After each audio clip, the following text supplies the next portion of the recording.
The new Simple Flowers stamp set by Tammy Mayberry is packed with borders and floral elements that are a perfect addition to every paper crafter's collection.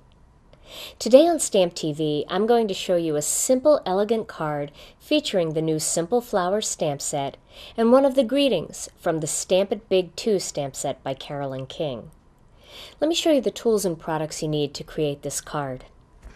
First, you're going to need some cardstock, and I'm using some of the Gina Designs blue raspberry cardstock along with some of our white cardstock.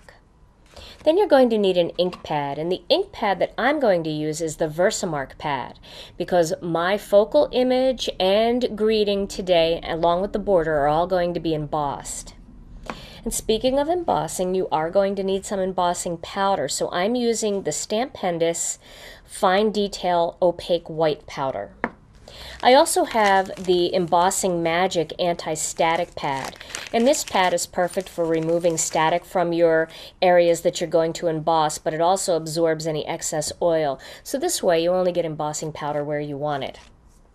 I have a couple of dies here. This is from the Spellbinders Classic Circles dies, and also this particular scallop circle comes in the Lacy Circles die set by Spellbinders. I am using the Cuttlebug Swiss Dot folder. I also have some 1/4-inch pop dots. And then I have a score buddy. Now you can use any scoring device that you have, but I really like the score buddy for cards because it fits on my desktop easily, it doesn't take up a whole lot of room, and it's perfectly sized for smaller projects. Then I have the long daisy chain border from the Simple Flowers stamp set, along with one of the floral elements from that same set. Then I have the Hello greeting from the Stamp It Big 2 stamp set by Carolyn King. So we have stamps from both Tammy Mayberry and Carolyn King today in this project. So to begin, we're going to start with this piece of blue raspberry cardstock, and I'm going to run the Embossing Magic pad over the entire thing so that I can do a whole bunch of embossing on this piece and not worry about getting it anywhere that I don't want it to be. Okay, so I'm going to start with this Hello greeting.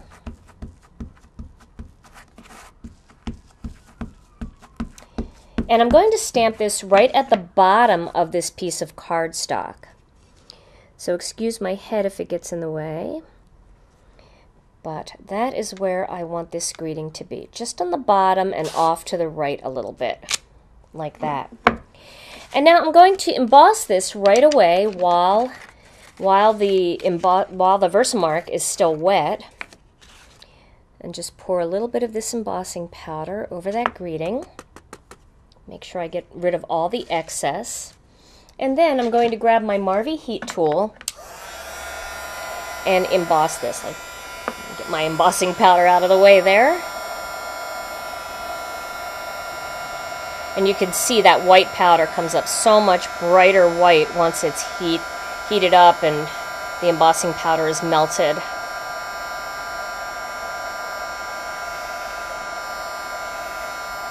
So that is a nice bright greeting there.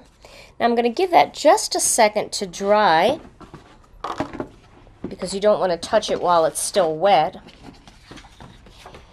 And my next step is going to be to grab my score buddy, and what I want to do is I want to create a line over that hello, and I'm going to create a little border here with lines, but I'm going to work my way up the card.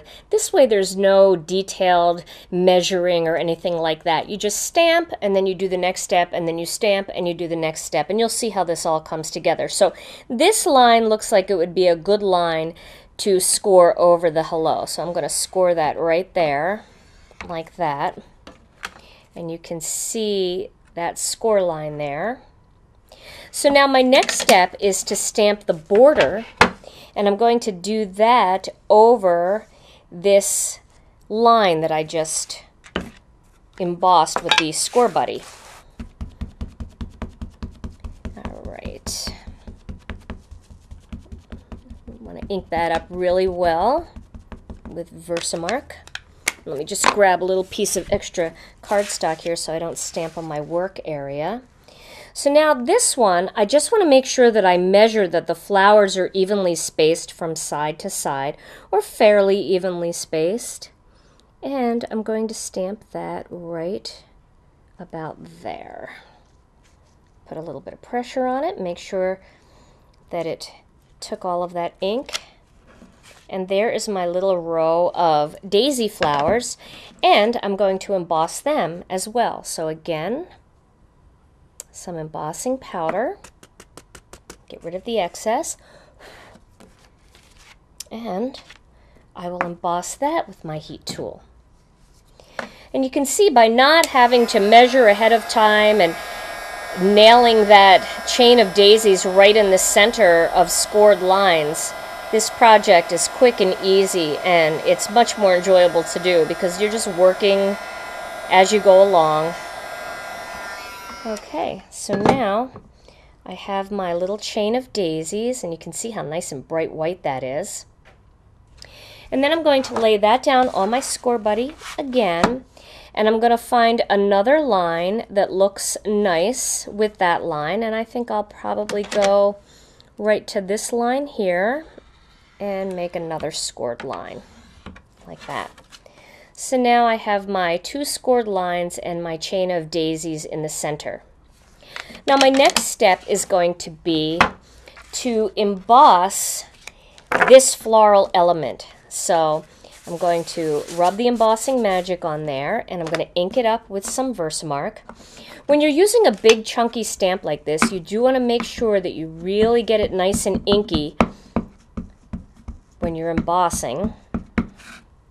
So I'll just stamp that right about there, because this is going to be cut out, so it doesn't matter if it's centered. And once again, let me grab that embossing powder card here that I have. You can see I'm sprinkling the powder over this index card. This is going to make it easy for me to get the powder back into the jar once I am ready to clean up. And you can see how nice that embosses. It's just so crisp and beautiful detail from our clear stamps. Here, you can see that. Isn't that pretty? Okay, and now I'm going to emboss that as well.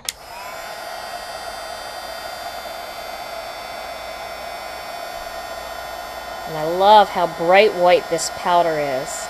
Looks so pretty against that blue raspberry. There we go. So here are my different embossed elements. Now I'm going to clean up my powder just by doing that right into the jar. And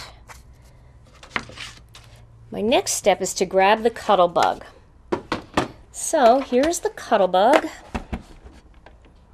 and I'm going to start by embossing with an embossing folder the top part of this card. Now it's much easier to do now that I've already done my score lines. So I'm going to start with an A and a B plate, and one more B plate. And let me grab that embossing folder and line that up. And I can just use that line as my guide. So as long as that embossing folder is right along that bottom line, I know it's going to be nice and even. Just shift it a little bit because I'm kind of neurotic. I don't know about you, but I'm kind of neurotic about my polka dots being straight when I'm embossing. So that looks pretty straight. All right, so I'm going to lay that down and then put that B plate right on top and run that through.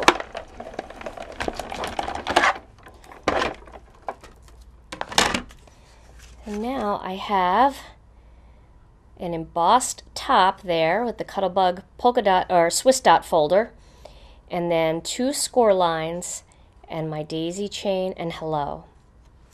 Now I'm going to cut out this particular element using this circle die.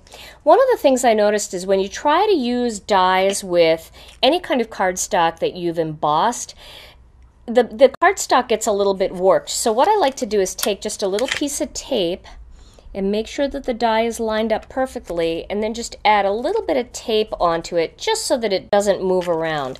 And you can do that on both sides if you want.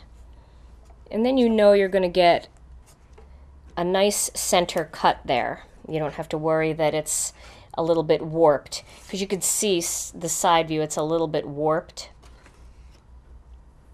That will take care of that problem for you. And I'm going to run that through.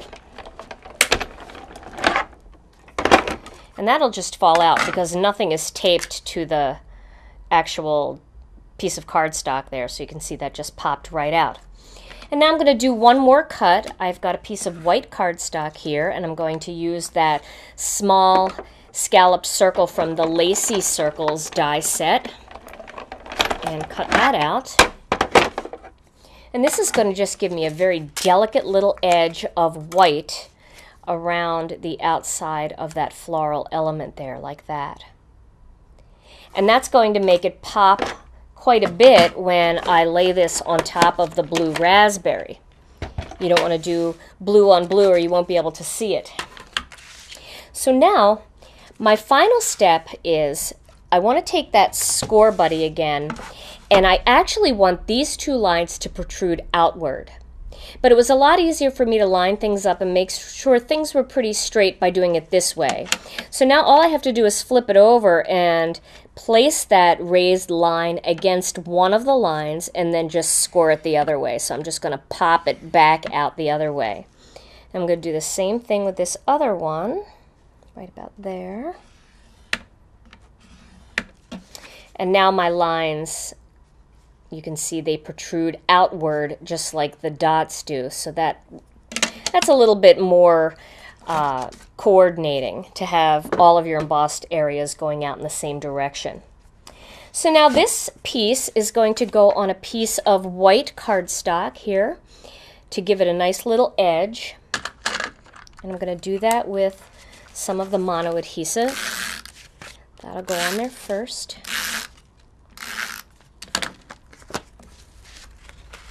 And I want to line that up nice and straight. There we go.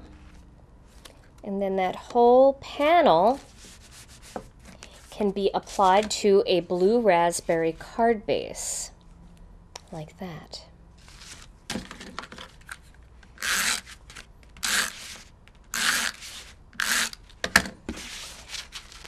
Let me center that.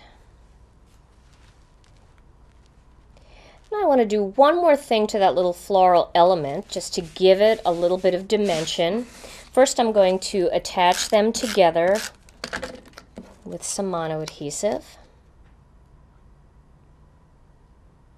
There we go. And then I'm going to stick that onto the card, but before I do, here I have the Tim Holtz craft pick and I have a white brad. And I'm going to poke a hole into the center here of the flower. And then I'm going to pop this brad in. That will just make it look a little bit more decorative, give it a little raised element there. And then because now I have this bit of bulk back here, I'm going to use these 1/4-inch pop dots to adhere this element onto my card front. And the 1/4-inch pop dots are a nice height because they do create some dimension by raising whatever type of embellishment or focal image off your card, but they don't make it so bulky that it's impossible to send through the mail. So that's just going to go right about here. And there is my finished card project. The borders and floral elements in the Simple Flowers stamp set make fantastic clean and simple cards. But you can also add these floral elements and borders alongside other focal images and greetings as perfectly placed embellishments, backgrounds, and borders.